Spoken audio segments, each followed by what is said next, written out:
Assalamualaikum warahmatullahi wabarakatuh dan kembali lagi dalam rancangan Sembang Kita-Kita. Bersama saya, Wanda Afina, selaku wawancara anda pada hari ini.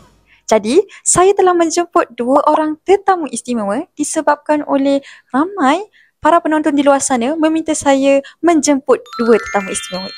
Jadi, siapakah tetamu istimewa itu? Mari kita saksikan bersama-sama. Baiklah, di sebelah kiri saya merupakan dua orang tetamu istimewa yang saya katakan sebentar tadi.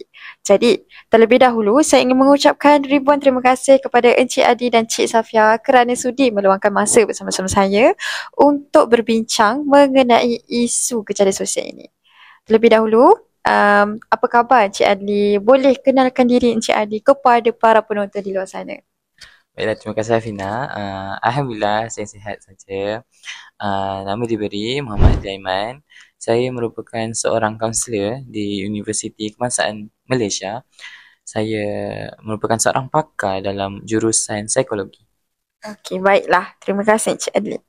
Manakala dengan Cik Safia pula, apa khabar dan boleh kenalkan diri terlebih dahulu kepada anak-anak murid Cik Safia di luar sana. Baiklah, terima kasih Afina kerana sudi menjemput saya hari ini. Baiklah, nama diberi Nur Fatihah Safia ataupun lebih dikenali dengan penonton di luar sana sebagai Cikgu Safia. Saya seorang guru di Sekolah Menengah Kebangsaan Seri Menanti dan saya juga merupakan seorang guru cemerlang dalam subjek Bahasa Melayu.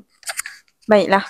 Sebelum kita mengupas dengan lebih dalam mengenai isu gejala sosial ini, menurut Encik Adi, apa pandangan Encik Adi tentang gejala sosial?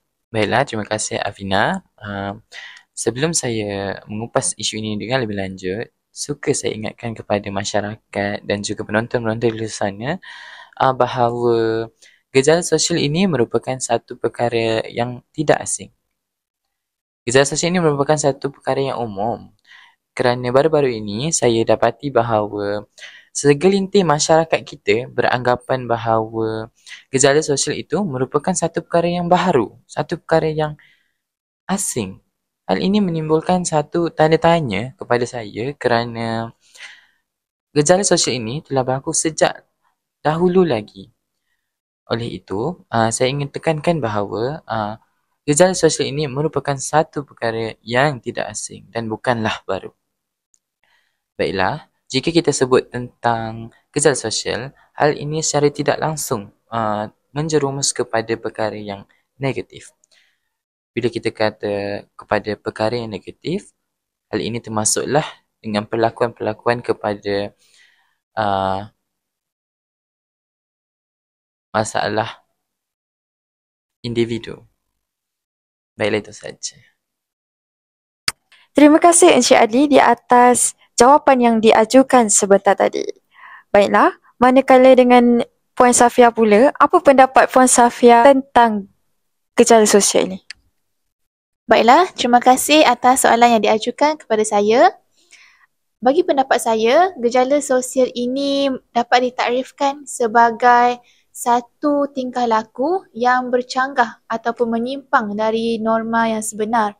Ia juga merupakan satu fenomena yang merujuk kepada sebahagian anggota yang gagal mematuhi peraturan sosial yang dipersetujui bersama. Hal ini menunjukkan gejala sosial semakin meningkat dari semasa ke semasa.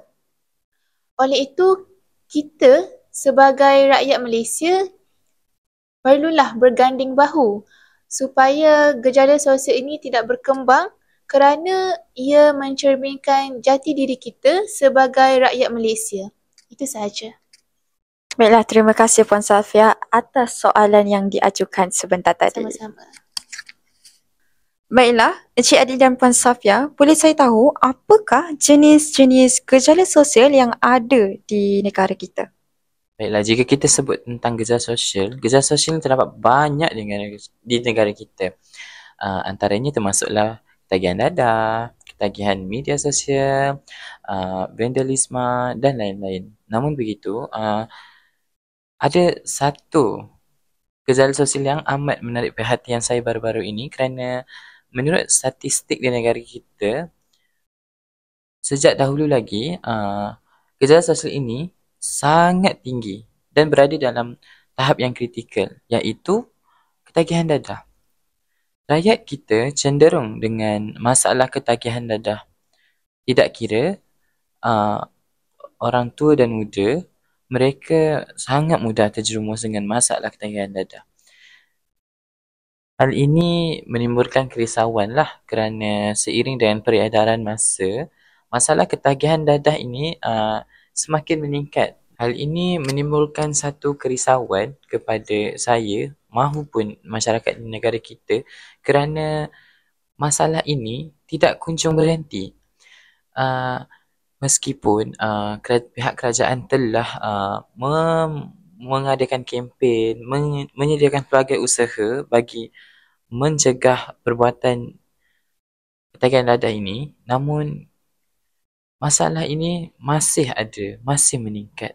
Tambahan lagi, baru-baru ini saya berkunjung di pusat pemulihan dan saya dapati bahawa golongan-golongan yang mempunyai masalah ketagihan dadah ini tergolong daripada kalangan remaja. Bahkan ada daripada mereka yang berumur 11 tahun.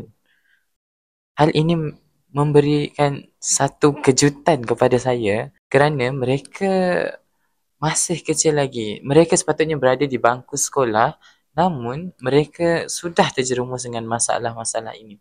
Oleh itu, kita sebagai orang dewasa atau sebagai ibu bapa perlulah sentiasa memantau anak-anak kita supaya tidak mudah terjerumus dengan masalah-masalah ini. Baiklah, itu saja. Terima kasih Encik Adli. Bagaimana pula dengan pendapat Puan Safia? Baiklah, saya sangat menyokong dengan hujahan Encik Adli sebentar tadi. Namun, saya ingin menambah satu lagi contoh gejala sosial yang semakin berkembang pada generasi zaman sekarang, iaitu buli.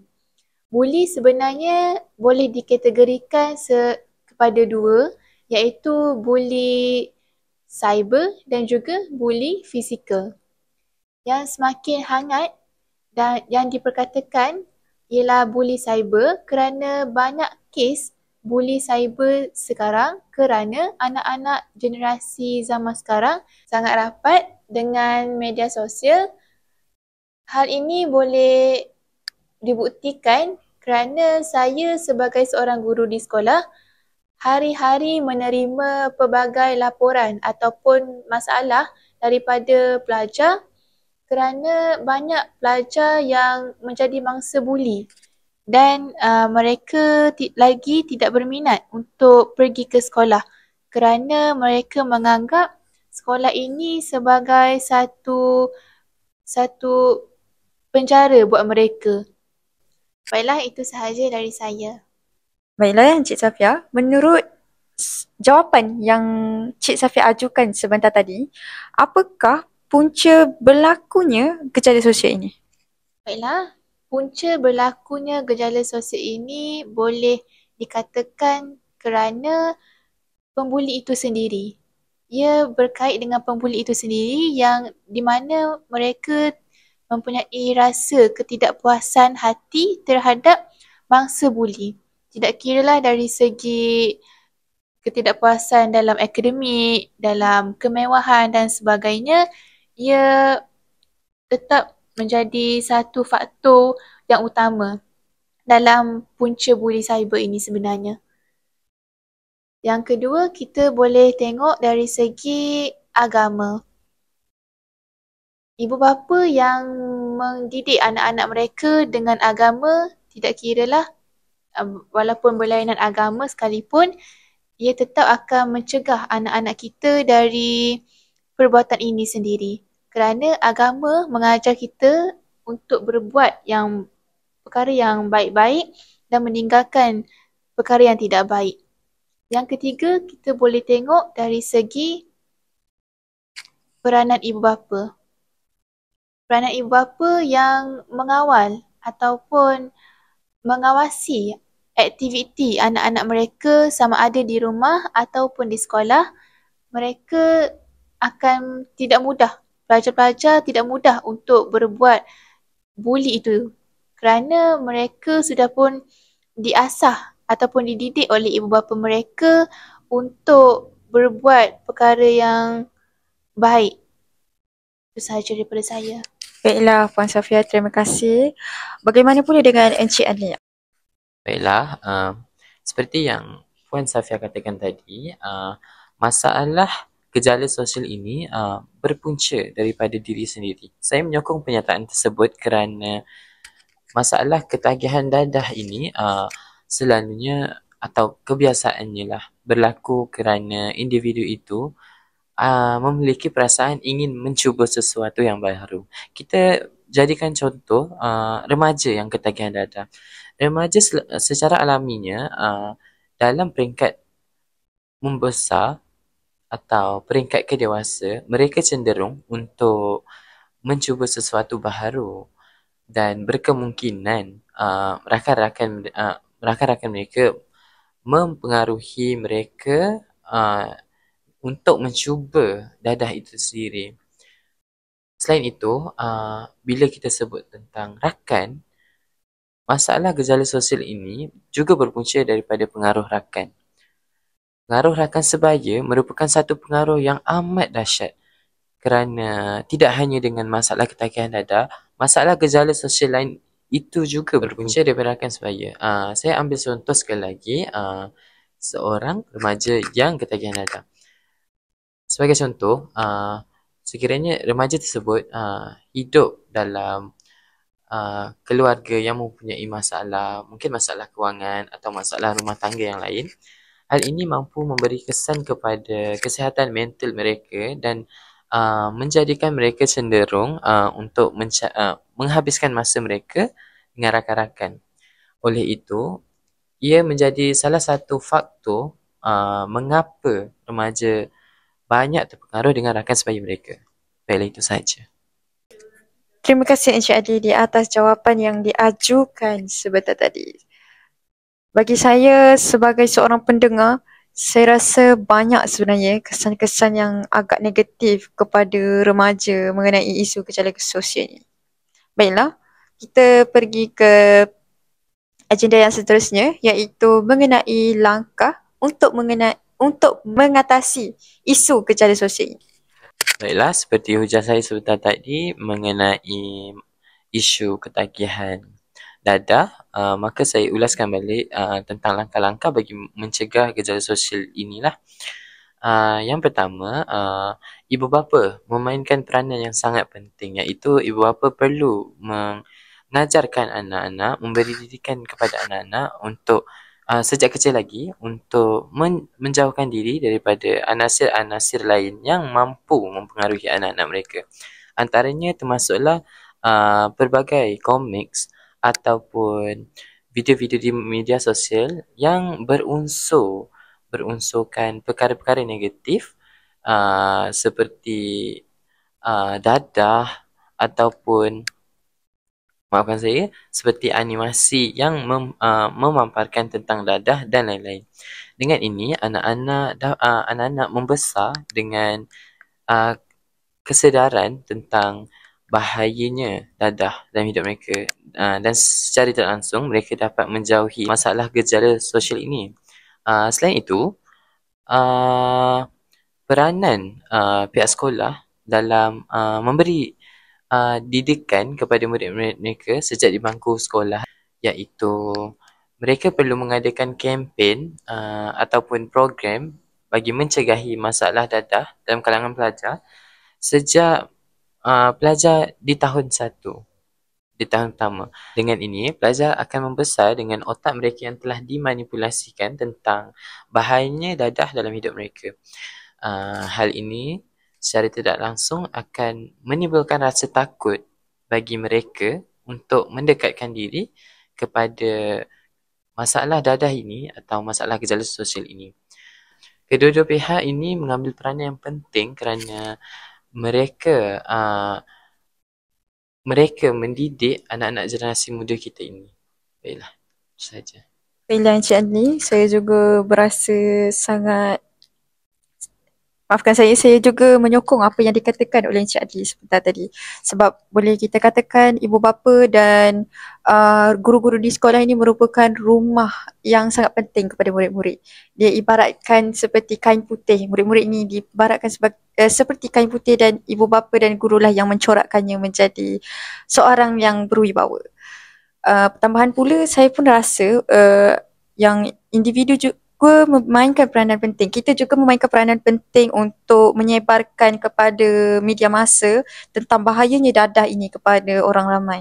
Supaya ia dapat memberikan kesedaran, malah mereka juga dapat menjadi mata-mata kepada pihak berkuasa untuk melaporkan aktiviti yang tidak memberikan impak yang sangat negatif kepada negara kita. Jadi, Puan Safia, apa pula langkah yang boleh Puan Safia cadangkan di dalam perbincangan ini? Baiklah, dari segi perspektif saya yang saya bincangkan sebentar tadi iaitu kes buli ya. Kes buli ini boleh diselesaikan dengan beberapa pihak. Saya pecahkan kepada beberapa pihak. Yang paling utama iaitu pihak mangsa buli. Mangsa buli itu sendiri, saya sering kali memberitahu atau memperingatkan kepada anak-anak murid saya di sekolah tentang jikalau mereka menjadi mangsa buli, segeralah melakukan beberapa perkara ini.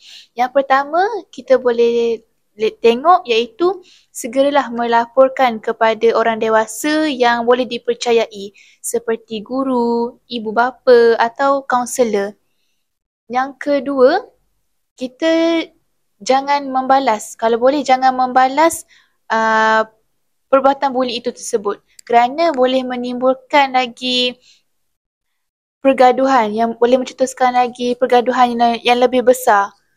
Yang ketiga, kita boleh tengok dari segi ibu bapa, pihak ibu bapa. Ibu bapa boleh memantau aktiviti anak-anak mereka di sekolah ataupun di rumah dan boleh memantau aktiviti mereka di media sosial. Kerana anak-anak muda sangat rapat dengan telefon bimbit pada zaman sekarang. Jadi tidak heranlah kalau mereka buli, kalau kes buli cyber semakin meningkat dari hari ke hari. Ibu bapa juga boleh pergi berjumpa dengan guru, seperti guru kelas anak-anak murid itu untuk menanyakan keadaan ataupun tingkah laku anak mereka di dalam kelas ataupun di sekolah bagaimana. Jikalau tidak elok, maka kita sebagai ibu bapa haruslah menasihati ataupun menunjukkan contoh yang baik untuk anak-anak mereka. Kita juga boleh tengok dari pihak sekolah. Pihak sekolah boleh menyediakan atau membuat peti aduan kecemasan untuk mangsa-mangsa buli melaporkan ataupun menulis surat dan meletakkan di dalam peti aduan itu. Dan sebagai guru, kita boleh membacanya dan menyimpan rahsia tersebut dan kita haruslah memanggil mangsa buli dan juga pembuli itu sendiri untuk menyelesaikan masalah yang berkaitan dengan buli ini. Kali kita boleh tengok dari segi langkah pencegahan awal iaitu mengadakan kempen anti-buli di peringkat sekolah ataupun peringkat negeri. Hal ini dapat menurunkan kadar buli pada para pelajar kerana mereka telah pun disuntik dalam hati dan diri mereka tentang keburukan buli itu sendiri dari segi mental, fizikal, rohani dan juga jasmani mereka itu sendiri. Itu sahaja daripada saya. Terima kasih Puan Safia di atas jawapan yang diajukan. Sama-sama. Sebenarnya banyak je langkah-langkah yang boleh kita ambil untuk mencegah buli ini. Ya. Baiklah. Jadi, sebagai seorang guru dan juga seorang kaunselor, apakah harapan kamu berdua mengenai kejadian sosial ini? Baiklah, saya mulakan dahulu ya. Sebagai seorang guru, saya sangat sebati dengan kes buli ini di sekolah sebenarnya. Kerana banyak mangsa-mangsa buli suka mengadukan masalah itu kepada saya dan bermacam-macam jenis buli yang saya terima, iaitu dari segi ejekan, pukulan dan sebagainya. Oleh itu, saya sangat berharap kepada para pelajar ataupun para ibu bapa di luar sana mengambil iktibar ataupun memandang serius kepada isu buli ini sendiri. Kerana buli ini tidak sahaja akan memudaratkan generasi pada hari ini. Jikalau tidak dibendung pada hari ini, maka generasi yang akan datang turut terpalit. Itu sahaja daripada saya. Baiklah, terima kasih Puan Safia. Sungguh harapan Puan Safia itu amatlah saya dan juga tetamu saya ini juga mengharapkan benda yang sama. Ya. Bagaimana pula dengan Encik Adni? Apakah harapan Encik Adni buat para penonton? Sebagai seorang kaunselor, saya ingin berpesan kepada penonton di luar sana untuk sentiasa cakna dengan kehidupan mereka. Ketahuilah bahawa masalah gejala sosial ini mampu memengaruhi hidup anda dalam jangka yang masih lama. Saya juga berharap agar masyarakat di luar sana sentiasa mencegah masalah-masalah gejala sosial ini. Oleh itu, marilah kita bersama-sama berganding bahu dalam mencegah masalah gejala sosial ini agar dapat mewujudkan negara yang aman dan produktif. Baiklah, terima kasih Encik Adli dan Puan Safia di atas hujahan yang diajukan sebentar tadi. Pada pendapat saya pula, isu mengenai gejala sosial ini haruslah dibendung sejak kecil lagi. Bukan sahaja kita memberikan amaran kepada para penonton di luar sana, malah ibu bapa juga memainkan peranan penting kepada anak-anak mereka untuk menjaga anak-anak mereka daripada melakukan isu-isu yang membabitkan gejala sosial ini. Pada pandangan saya juga, untuk menjadi negara yang maju dan berwibawa, bukan sahaja daripada tingkah laku, pendidikan dan juga teknologi. Malah mereka juga haruslah mencerminkan diri mereka sebagai seorang masyarakat yang mampu bertolak ansur di antara satu sama lain. Jadi, kita juga sudah sampai ke penghujungnya. Pengenalan mengenai gejala sosial, jenis-jenis gejala sosial, maafkan saya, punca berlakunya gejala sosial, langkah dan juga harapan mengenai gejala sosial ini sudah kita kupaskan bersama-sama. Terima kasih Encik Adli dan Puan Safia kerana sudi mengorbankan masa untuk datang ke studio sembang kita-kita ini dan juga sudi memenuhi kehendak para penonton di luar sana. Jadi kita juga sudah sampai ke penghujung rancangannya dan sekian. Wabillahi taufiq wal hidayah. Wassalamualaikum warahmatullahi wabarakatuh. Sekian. Terima kasih.